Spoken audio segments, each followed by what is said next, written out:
और अब वीडियो देखें। आपने पिछले पार्ट में देखा कि जादूगरनी के मरते ही एक क्षण के लिए वहां पर अंधेरा छा जाता है और जब फिर से उजाला होता है तो वहां पर लाल मोतियों की माला चमक रही होती है। उसके अलावा वहां पर न कोई महल था, न नागों की मलिका। हर वस्तु गायब हो चुकी थी और राजकुमार पहाड़ की चोटी पर अकेला खड़ा था। अब आगे राजकुमार वह माला उठाकर जेब में रख लेता है और अब राजकुमार पैदल ही पहाड़ से उतरकर जंगल की ओर चल देता है जहां उसका घोड़ा बादल खड़ा था। राजकुमार चलते चलते थक जाता है और राजकुमार को भूख और प्यास सताने भी लगती है। कुछ खाने की तलाश में राजकुमार इधर उधर भटकता है। तभी राजकुमार की नजर एक गुफा की ओर पड़ती है और उस गुफा से हल्की रोशनी आ रही थी। गुफा के अंदर कुछ खाने को मिल सकता है। यह सोचकर राजकुमार गुफा के अंदर जाने की सोचता है। राजकुमार चौंकना होकर धीरे धीरे गुफा की ओर बढ़ने लगता है और जैसे जैसे राजकुमार अंदर जा रहा था वैसे ही उसका दिल जोर जोर से धड़कने लगता है। दोस्तों, गुफा के अंदर पहुंचते ही राजकुमार को बहुत सारे जानवरों की हड्डियां दिखाई देती हैं। राजकुमार समझ जाता है कि यह गुफा किसी दानव की है और वह चौकन्ना होकर आगे बढ़ने लगता है। गुफा के अंदर जाने पर राजकुमार को एक पिंजरा दिखाई देता है। राजकुमार धर्मवीर अपनी नजर चारों ओर घुमाता है तो उसे कोई दिखाई नहीं देता है। राजकुमार धीरे धीरे पिंजरे के पास पहुंचता है जिसमें एक लड़की अपना सिर अपने घुटनों में रखकर चुपचाप बैठी थी। तब राजकुमार लड़की से पूछता है, आप कौन हैं और आपके यहाँ किसने कैद कर रखा है? इंसानी आवाज सुनकर लड़की चौंक जाती है और सिर उठाकर देखती है तो उसके सामने एक सुंदर नौजवान राजकुमार खड़ा था। लड़की घबराते हुए कहती है, तुम कौन हो और इस गुफा में क्यों आए हो? तब राजकुमार कहता है, मैं चंदनगढ़ का राजकुमार धर्मवीर हूँ और मैं यहाँ खाने की तलाश में भटकता हुआ यहाँ तक आ गया हूँ। राजकुमार का परिचय जानकर लड़की की घबराहट थोड़ी कम होती है और वह राजकुमार से कहती है, मैं परिलोक की राजकुमारी सुकन्या हूँ और इस गुफा में रहने वाले दानव ने मेरा अपहरण कर लिया है और वह मुझे मारकर शक्तिशाली बनना चाहता है ताकि वह परिलोक पर राज कर सके। उसने मेरी जादुई छड़ी भी छीन ली है और मैं उस जादुई छड़ी के बिना शक्तिहीन हूँ। तुम यहाँ से चले जाओ वरना वह तुम्हें भी मार डालेगा। मैं तो नहीं बच पाऊंगी, कम से कम तुम तो अपने प्राण बचाओ। तब राजकुमार सुकन्या से कहता है, मैं एक राजकुमार हूँ और मेरा कर्तव्य है कि अगर मेरे सामने कोई मुसीबत में है तो मैं उसकी मदद करूँ, चाहे मदद करने में मेरे प्राण ही क्यों न चले जाएं। मैं आपकी मदद करूंगा। अब बताओ मैं यहाँ से तुम्हें कैसे आजाद करा सकता हूँ? तब सुकन्या परी राजकुमार से कहती है, धन्य है वह माता पिता जिसने तुम जैसे पुत्र को जन्म दिया है। और समझाते हुए कहती है, सुनो, आज पूर्णिमा की रात है और वह दानव मुझे आज की रात मारकर शक्तियां हासिल करना चाहता है, इसीलिए उसने अब तक मुझे पिंजरे में कैद कर रखा है। दानव आज रात को मुझे इस गुफा में मारने के लिए आएगा और दानव आते पहले वह कई तांत्रिक क्रियाएं करेगा। क्रियाएं करते समय दानव अपने प्राण एक तोते में छोड़ देता है और वह तोता हवा में उड़ता रहेगा और अगर उस तोते को हवा में ही मार दिया जाए मार पाएगा। यह बात सुनकर सुकन्या खुश हो जाती है। अब वह दोनों दानव का आने का इंतजार करने लग जाते हैं। राजकुमार की भूख प्यास सब मिट गई थी। अब वह केवल दानव को मारने के बारे में सोचने लगता है। तभी अचानक गुफा में किसी के चलने की आवाज आने लगती है। तभी सुकन्या राजकुमार को बताती है कि वह दानव ही यहाँ आ रहा है, तुम कहीं जाकर छुप जाओ। और राजकुमार वहीं एक जगह पर छुप जाता है। दोस्तों, राजकुमार को वहां से सब कुछ दिखाई दे रहा था लेकिन राजकुमार को कोई नहीं देख सकता था। थोड़ी देर में सुकन्या के पास एक विशालकाय दानव आता है जो दिखने में बहुत ही भयानक लग रहा था। बड़ी बड़ी मूंछें, बड़े बड़े नाखून, लाल आंखें और गले में हड्डियों की माला पहन रखा था। दानव वहीं बैठकर अपनी जादू से एक हवन कुंड बनाता है और अपने प्राण एक तोते में छोड़कर हवन क्रियाएं करने लग जाता है। राजकुमार इसी मौके की तलाश में होता है कब दानव अपने प्राण तोते में छोड़े और यह तोते को मार डाले। तभी राजकुमार धनुष में तीर तानकर तोते पर निशाना लगाता है और तीर सीधा तोते को लग जाता है लेकिन तोता मरता नहीं है बल्कि घायल होकर दानव से थोड़ा दूर जाकर गिरता है। इधर दानव दर्द से कराह उठता है। वह समझ जाता है कि तोते को किसी ने मारने की कोशिश की है। वह तुरंत अपना हवन यज्ञ छोड़कर तोते को बचाने के लिए दौड़ता है लेकिन तब तक इधर राजकुमार ने अपने धनुष पर तीर चढ़ाता है और तोते की ओर छोड़ देता है। दानव से पहुंचने से पहले ही तीर तोते को लग जाता है और तोते के प्राण पखेरु उड़ जाते हैं और साथ में दानव भी वहीं तड़प तड़प कर मर जाता है। दानव के मरते ही सुकन्या परी आजाद हो जाती है और जादुई छड़ी वापस उनके हाथ में आ जाती है। आजाद होते ही सुकन्या परी दौड़कर राजकुमार धर्मवीर के गले लग जाती है, मानो अपना दिल राजकुमार को दे दिया हो। राजकुमार धर्मवीर भी शायद सुकन्या को पसंद करने लग गए थे, इसलिए उन्हें गले लगा लेते हैं। तभी थोड़ी देर के लिए सुकन्या राजकुमार से दूर हो जाती है। फिर वह शर्म से अपनी गर्दन नीचे झुका लेती है और कहती है, आप इस भयानक जंगल में कैसे भटक गए हो? तब राजकुमार धर्मवीर सुकन्या को अपनी सारी कहानी सुनाता है और कहता है, जिनमें से मुझे तिलिस्म पत्थर, चमत्कारी मणि, लाल मोतियों की माला मिल गई है, लेकिन अभी तिलिस्म फल और स्वर्ण पंख खोजना बाकी है और मुझे पता नहीं है कि वो सब कहाँ मिलेंगे। तब सुकन्या परी खुश होते हुए राजकुमार से कहती है, मुझे पता है वे दोनों चीजें कहाँ मिलेंगी, और राजकुमार को बताती है, तिलिस्म फल एक उड़ते टापू पर मिलेगा और वह उड़ता टापू परीलोक से दिन में 2 बार गुजरता है। तिलिस्म फल के लिए आपको मेरे साथ परीलोक चलना पड़ेगा और आप जब तिलिस्म फल ले आएंगे तो उसके बाद मैं आपको स्वर्ण पंख के बारे में बता दूंगी। तब राजकुमार कहता है कि फिर तो आप हमें परीलोक ले चलिए जहां उड़ता टापू मिलेगा। और इस प्रकार सुकन्या परी अपनी जादुई छड़ी से एक जादुई कालीन प्रकट करती है। सुकन्या परी और राजकुमार धर्मवीर जादुई कालीन घर बैठकर परीलोक चले जाते हैं। दोस्तों, सुकन्या परी और राजकुमार धर्मवीर कालीन में बैठकर परीलोक की ओर चल देते हैं। राजकुमार सुकन्या परी की गोद में अपना सिर रखकर सो जाता है और सुकन्या परी राजकुमार को एकटक देख रही थी। राजकुमार को सुकन्या परी की गोद में सिर रखकर कब तक सोता रहा इसका पता ही नहीं चला, लेकिन जब उसने आंखें खोली तो अंधेरा हो चुका था। राजकुमार की आंख भी अपने आप नहीं खुलती है, बल्कि सुकन्या परी के जगाने से नींद टूटती है। तब परी सुकन्या कहती है, उठो राजकुमार, हम परीलोक आ गए हैं। दोस्तों, परी की आवाज सुनकर राजकुमार उठकर बैठ जाता है। उसे बहुत दिनों अच्छी बात नींद आई थी। राजकुमार के उठते ही कालीन भी परीलोक के जमीन पर उतर जाता है। सुकन्या परी को परीलोक में वापस देखकर उसके माता पिता बहुत खुश हो जाते हैं। सुकन्या परी अपनी पूरी दास्तान अपने माता पिता को बताती है कि राजकुमार उन्हें कैसे बचाया था। उधर सुकन्या परी की सहेलियों दोनों का शानदार स्वागत करती हैं। सुकन्या परी की माँ और सहेलियां राजकुमार से मिलकर बड़ी खुश होती हैं और उन दोनों के साथ महल तक आती है। परीलोक की सुंदरता न्यारी थी। रात के अंधेरे में भी परीलोक स्वर्ग की तरह जगमगा रहा था। सुकन्या परी का भी अपना आलीशान महल था। दोस्तों, राजकुमार धर्मवीर सुकन्या परी के साथ 2 दिन महल में रहता है। उसने उन 2 दिनों में उसने पूरे परीलोक की सैर करता है और उड़ने वाली कालीन में बैठकर आसपास के लोग भी देखता है। राजकुमार परीलोक आकर उड़ने वाले टापू पर जाने की बात तो भूल ही जाता है। सुकन्या परी की याद दिलाने पर राजकुमार को तिलिस्मी फल की याद आती है। दोस्तों, रात के ठीक 12 बजे थे। सुकन्या परी और राजकुमार धर्मवीर दोनों बड़े सावधान खड़े थे। उड़ने वाला टापू किसी भी क्षण प्रकट हो सकता था। तब परी कहती है, राजकुमार, उड़ता हुआ टापू यहाँ एक क्षण भी नहीं रुकता है। उसे देखते ही तुम कालीन पर सवार होकर उस टापू पर चले जाना और यह कालीन हमेशा तुम्हारे साथ रहेगा। इस प्रकार सुकन्या परी की बात अभी पूरी भी नहीं हो पाई थी कि दूरी पर एक तारा चमकता हुआ दिखाई देता है जो बड़ी तेजी से परीलोक की ओर बढ़ रहा था। सुकन्या परी राजकुमार को सावधान करते हुए कहती है, सावधान राजकुमार, यही उड़ता हुआ टापू है। राजकुमार तो पहले से ही सावधान था। वह पलक झपकते ही कालीन पर सवार होता है और अगले ही क्षण उड़ते हुए टापू की ओर उड़ पड़ता है। उड़ते हुए टापू पर पहुंचने में राजकुमार को कोई समय नहीं लगता है। उड़ता हुआ टापू धरती की तरह एक सामान्य टापू था, किंतु इस उड़ते हुए टापू पर हरियाली नहीं थी। दोस्तों, राजकुमार धर्मवीर उड़ते हुए टापू पर पहुंचकर बहुत खुश होता है। उसने कभी सोचा नहीं था कि वह इतनी सरलता से यहाँ तक पहुंच जाएगा। अब उसे टापू में उस पेड़ की तलाश थी जिसमें तिलिस्मी फल लगता है। राजकुमार समय बर्बाद करना उचित नहीं समझता है और कालीन पर सवार होकर पेड़ की तलाश में निकल पड़ता है। राजकुमार पूरे टापू का चक्कर लगा लेता है, किंतु उसे पेड़ नहीं मिलता है। अब राजकुमार परेशान हो जाता है। वह अभी पेड़ और उसके तिलिस्मी फल के बारे में सोच ही रहा था कि अचानक उसके पीछे से सिर पर भरपूर वार होता है। राजकुमार असावधान था और चोट भी भयानक थी, इसलिए वह सहन नहीं कर पाता है और बेहोश हो जाता है। गुफा में अंधेरा था। दोस्तों, इसका मतलब था कि या तो इस समय रात थी या फिर गुफा चारों तरफ से इस तरह से बंद थी कि भीतर प्रकाश ही नहीं आ रहा था। राजकुमार बड़ी देर तक उस अज्ञात व्यक्ति के बारे में सोच रहा था जिसने पीछे से उसके सिर पर प्रहार किया था। अज्ञात व्यक्ति ने इतने जोर से प्रहार किया था कि उसका सर अभी भी दर्द से फटा जा रहा था। दोस्तों, राजकुमार के समझ में कुछ नहीं आ रहा था कि इस अंधेरी गुफा में वह क्या करे या क्या न करे।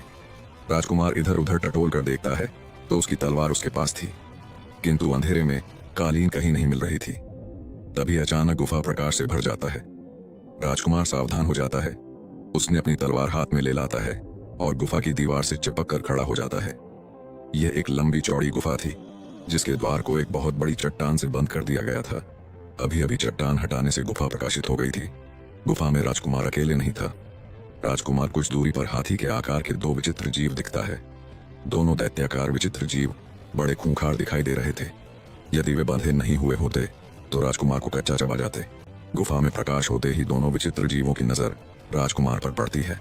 उन्होंने राजकुमार को देखकर मुंह से भयानक आवाज निकालते हैं, किंतु बंधे होने के कारण अपने स्थान से हिल भी न सकते थे।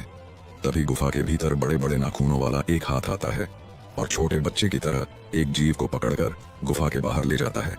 इसके बाद गुफा में पुनः अंधेरा छा जाता है। राजकुमार यह दृश्य देखता है तो चकित रह जाता है। गुफा के अंदर आने वाला हाथ निश्चित रूप से किसी देव या दानव का था, और इस हाथ को राजकुमार सोच में पड़ जाता है। जिस व्यक्ति का हाथ इतना शक्तिशाली है कि उसने हाथी जैसे जीव को कुत्ते के बच्चे की तरह उठा लेता है, तो वह व्यक्ति कितना ताकतवर होगा। राजकुमार को लगता है कि उसकी मौत निश्चित है। वह गुफा के भीतर कुछ भी नहीं कर सकता था। उसने एक बार गुफा के द्वार की तरफ बढ़ने का विचार करता है, किंतु विचित्र जीव का ध्यान आते ही उसने अपना विचार छोड़ देता है।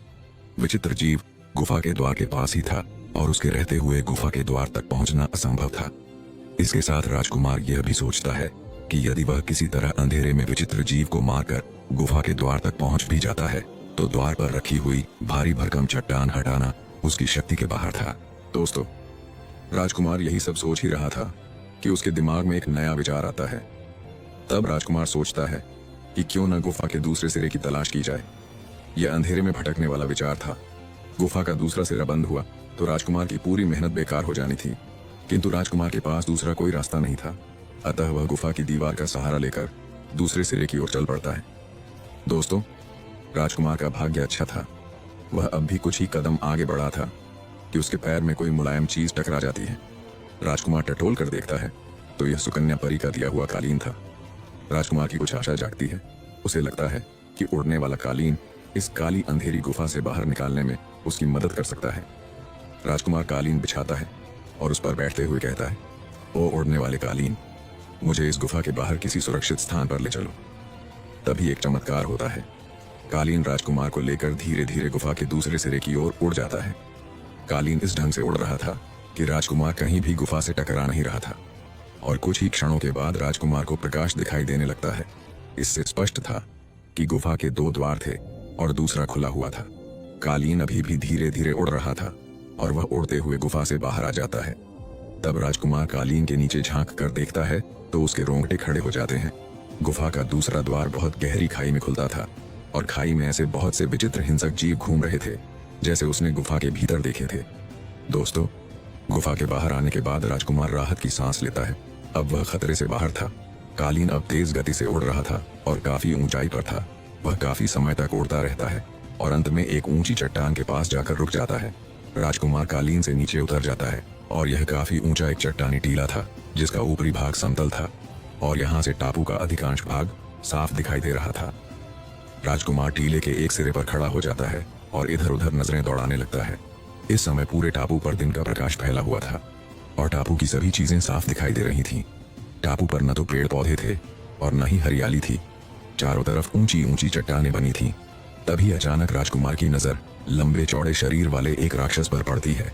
राक्षस का आकार राजकुमार से 50 गुना अधिक था और उसके शरीर पर बड़े बड़े बाल थे।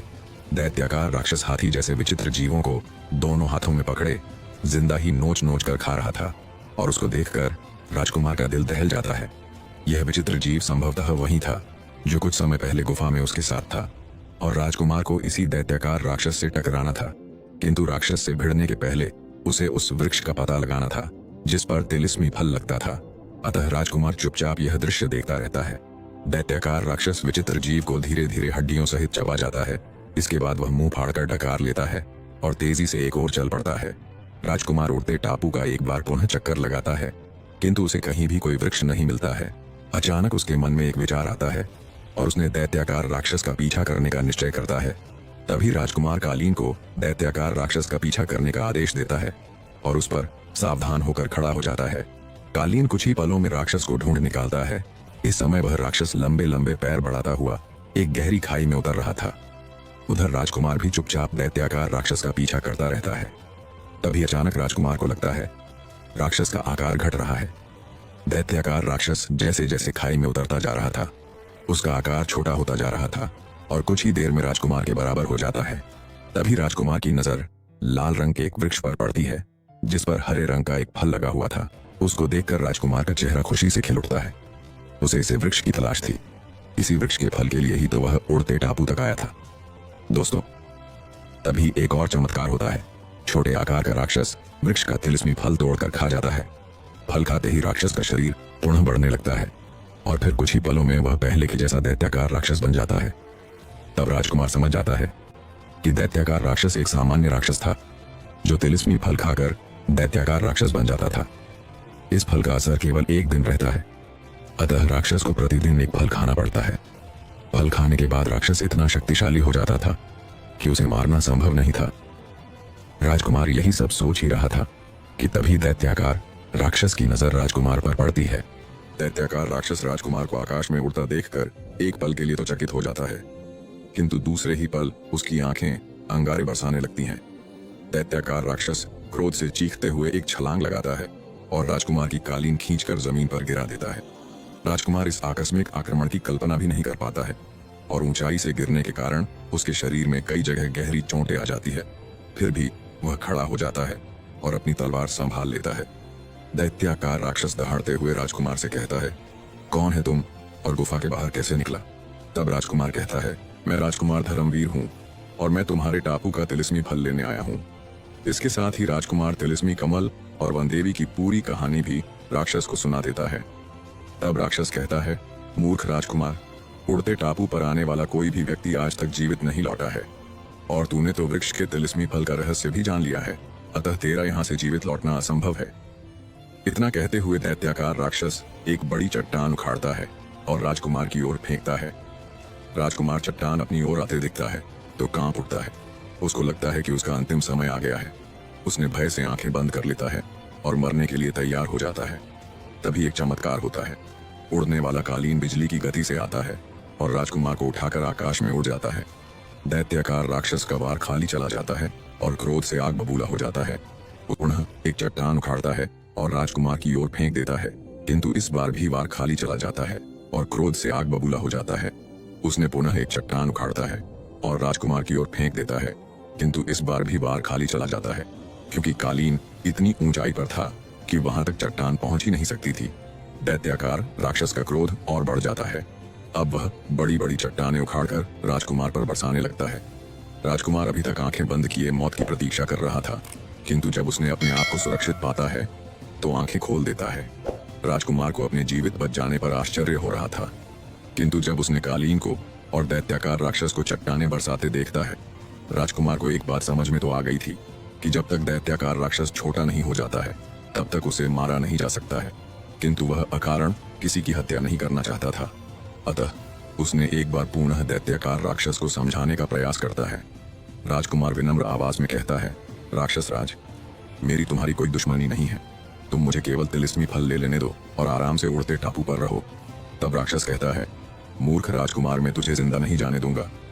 दैत्याकार राक्षस क्रोध में कुछ कहने की कोशिश करता है, किंतु तभी उसी की फेंकी हुई एक चट्टान उसके अपने ही हाथ पर गिर जाती है, जिससे उसकी बात अधूरी रह जाती है। तब राजकुमार चेतावनी देते हुए राक्षस से कहता है, राक्षस राज, मेरी बात मान लो वरना पछताओगे। तब राक्षस कहता है, मूर्ख राजकुमार, तू यहाँ से जीवित नहीं जा सकता। कहते हुए दैत्याकार राक्षस अपने दाहिने हाथ से बाएं को सहारा देता है और एक पहरेदार की तरह वृक्ष के सामने खड़ा हो जाता है। तब राजकुमार को लगता है कि मूर्ख राक्षस को समझाना व्यर्थ है, किंतु राक्षस के घायल हो जाने के बाद भी वह उससे जीत नहीं सकता था। अतः उसने राक्षस के छोटे होने का इंतजार करने का निश्चय करता है। उधर दैत्याकार राक्षस के बांगे हाथ में गंभीर चोट आ जाती है, फिर भी वह वृक्ष के निकट पूरी हिम्मत से खड़ा था। वह बार बार उछलकर राजकुमार को पकड़ने का प्रयास कर रहा था, किंतु राजकुमार इतनी ऊंचाई में था कि उसके सभी प्रयास बेकार जा रहे थे। दोस्तों, धीरे धीरे रात हो जाती है। राजकुमार आराम से कालीन पर सो जाता है, किंतु राक्षस भय के कारण रात भर जागता रहता है। प्रातःकाल होते ही राजकुमार उठकर बैठ जाता है। दैत्याकार राक्षस इस वक्त भी वृक्ष के पास खड़ा पहरा दे रहा था और तभी अचानक दैत्याकार राक्षस का आकार छोटा होने लगता है। उसका शरीर जैसे जैसे छोटा होता जा रहा था, उसकी घबराहट बढ़ती ही जा रही थी, क्योंकि सामान्य आकार का हो जाने के बाद ही वह तिलिस्मी फल खा सकता था और राजकुमार इसी समय की प्रतीक्षा में था। दैत्याकार राक्षस कुछ ही देर में सामान्य आकार का हो जाता है और जैसे ही उसने वृक्ष से तिलिस्मी फल तोड़ने के लिए हाथ बढ़ाता है, राजकुमार वैसे ही उस पर झपटा मार देता है। दैत्याकार राक्षस इस समय एक साधारण मानव जैसा हो गया था, किंतु उसमें अभी भी गजब की शक्ति थी। राक्षस अपने घायल हाथ से राजकुमार को रोकता है और दूसरे हाथ से तिलिस्मी फल तोड़कर मुंह में रख लेता है।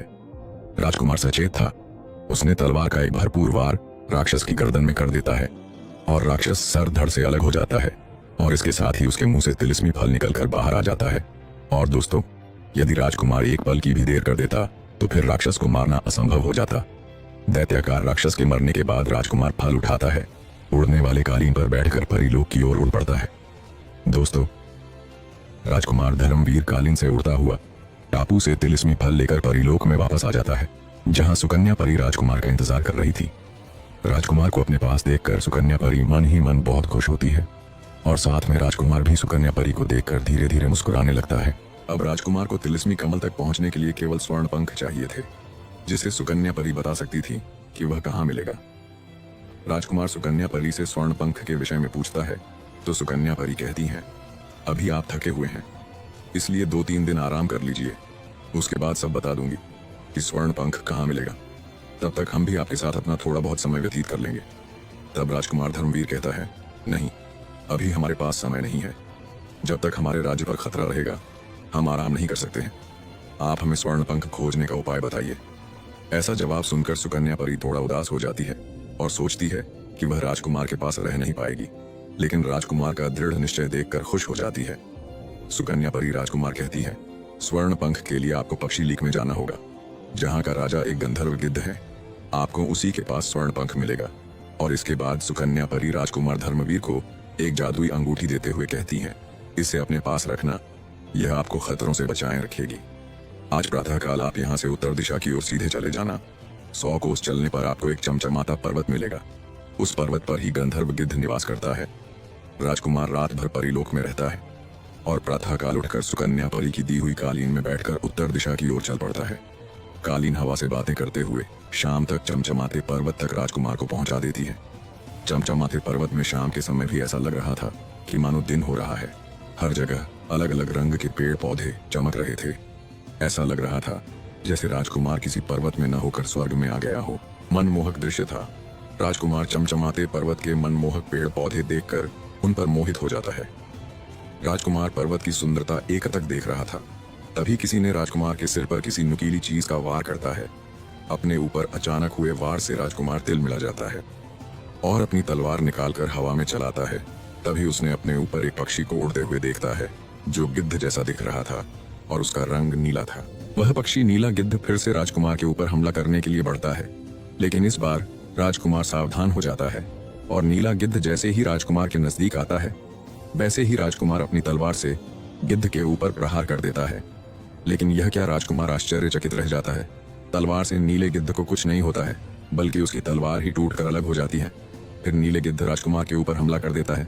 राजकुमार घायल होकर जमीन पर गिर जाता है। तभी नीले गिद्ध राजकुमार की ओर एक नीली किरण छोड़ता है। किरण राजकुमार की ओर धीरे धीरे बढ़ रही थी।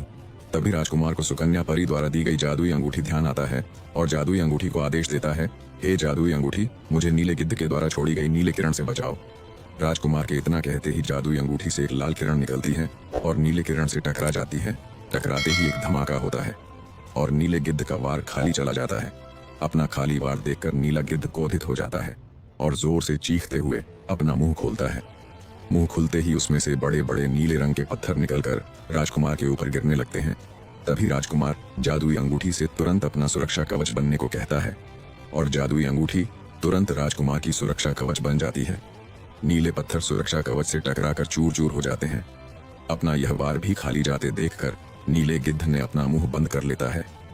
नीले गिद्ध के मुंह बंद करते ही राजकुमार धर्मवीर ने जादुई अंगूठी से कहता है, हे जादुई अंगूठी, एक ऐसा पिंजड़ा बनाकर इसे कैद कर लो जिसमें इसकी कोई भी शक्ति काम न करे। दोस्तों, आदेश पाते ही जादुई अंगूठी एक बड़ा सा पिंजरा का रूप ले लेता है और नीले गिद्ध को उसमें कैद कर लेता है। पिंजरा अंदर से मजबूत शीशे के बना हुआ था, जिसमें नीला गिद्ध यदि कोई भी किरण छोड़ता तो वह शीशे से टकराकर उल्टा उसी को लग जाती थी। अंतिम में हार कर नीला गिद्ध शांत हो जाता है और राजकुमार से कहता है, तुम कौन हो और यहाँ क्यों आए हो? तब राजकुमार धर्मवीर नीले गिद्ध से कहता है, मेरा नाम धर्मवीर है और मैं यहाँ स्वर्ण पंख की तलाश में आया हूँ। तब नीला गिद्ध कहता है, स्वर्ण पंख तुम्हें किस लिए चाहिए और क्यों चाहिए? तब राजकुमार धर्मवीर कहता है, स्वर्ण पंख तिलिस्मी द्वार खोलने के लिए चाहिए और यह सब मैं अपनी प्रजा और अपने पिताजी के लिए कर रहा हूँ। अब बताओ वह स्वर्ण पंख कहाँ है, और उसके बाद तुमको आजाद करके यहाँ से चला जाऊंगा।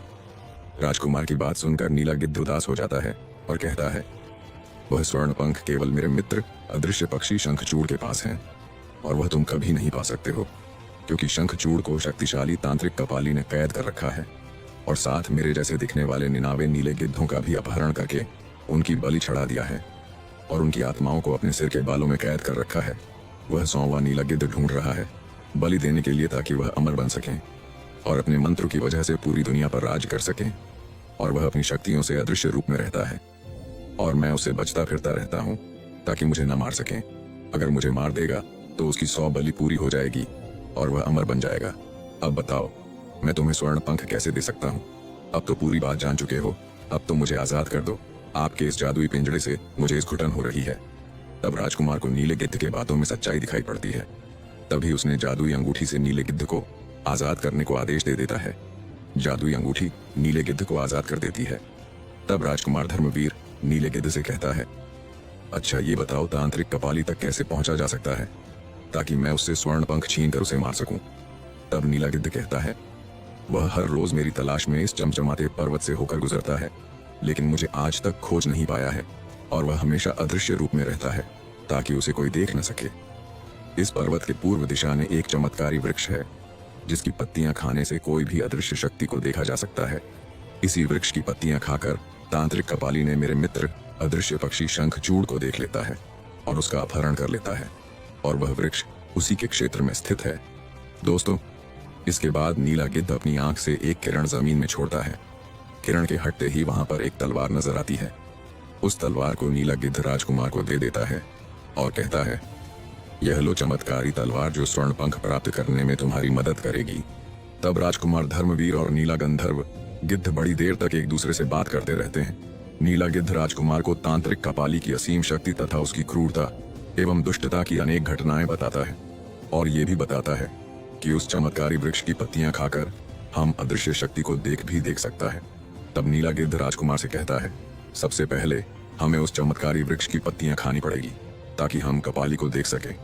तब राजकुमार कहता है, लेकिन हम उस चमत्कारी वृक्ष तक पहुंचेंगे कैसे? तब राजकुमार से नीला गिद्ध कहता है, वहां तक मैं तुम्हें ले चलूंगा। दोनों बातें कर ही रहे थे कि अचानक नीले गिद्ध ने अपने पंख फड़फड़ाता है और राजकुमार से कहता है, हे राजकुमार, हमें अभी इसी समय पूर्व दिशा की ओर चलना चाहिए। तब राजकुमार पहले से ही तैयार था। वह अपने कालीन पर सवार हो जाता है और पूर्व दिशा की ओर चल पड़ता है, और कुछ ही देर बाद वो चमचमाते पर्वत के एक विचित्र वन में पहुंच जाते हैं। इस वन के सभी वृक्ष एक जैसे दिख रहे थे, लेकिन चमत्कारी वृक्ष वहां पर नहीं था, जिसकी पत्तियां खाकर कोई भी अदृश्य शक्ति को देख सकता था। चमत्कारी वृक्ष न पाकर नीला गिद्ध आश्चर्यचकित होकर कहता है, अरे वह वृक्ष कहाँ गया? नीले गंधर्व गिद्ध राजकुमार से कहता है, हमारे बारे में तांत्रिक कपाली को मालूम हो गया है। उसी ने अपनी तांत्रिक शक्ति से चमत्कारी वृक्ष को गायब कर दिया है। गंधर्व नीले गिद्ध की घबराई हुई आवाज राजकुमार को सुनाई तो देती है, पर वह भी बीच में अधूरी रह जाती है। राजकुमार की सभी इंद्रियां सचेत हो जाती हैं। उसे ऐसा लगता है मानो खतरा उसके सिर पर मंडरा रहा है।